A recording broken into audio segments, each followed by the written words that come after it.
मुंबईतल्या महालक्ष्मीत monorail, metro 3 आणि पश्चिम रेल्वे स्थानकाला जोडणारा पहिला एक्सेलेटर युक्त स्कायवॉक अंतिम टप्प्यात आलाय।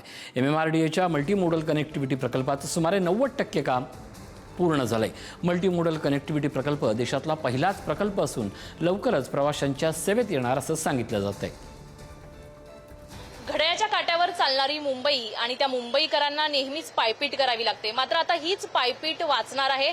सध्या मी जिथे उभी आहे तुम्ही पाहताय MMRDAचा हा प्रचंड मोठा प्रकल्प आहे आणि आता जो सरकत्या जिन्यांचा स्कायवॉक आहे त्याचं काम हे अंतिम टप्प्यात आलेलं आहे। 10% आपल्याला काम राहिलेलं पाहायला मिळते। विशेष म्हणजे समोर जो हा सरकता जिना दिसतोय असा अगदी नजर पुरत नाही इथपर्यंत हे सरकते जिने आहेत आणि यांचं काम अंतिम टप्प्यात आलेलं आहे।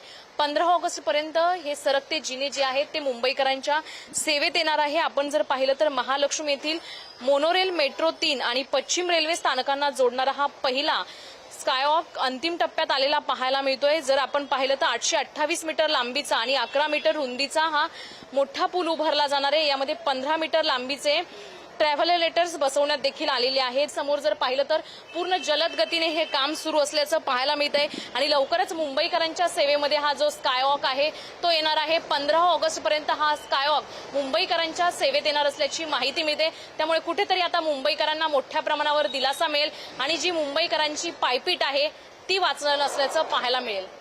कॅमेरामॅन नागेशसह शिल्पा नरवडे, पुढारी न्यूज, मुंबई।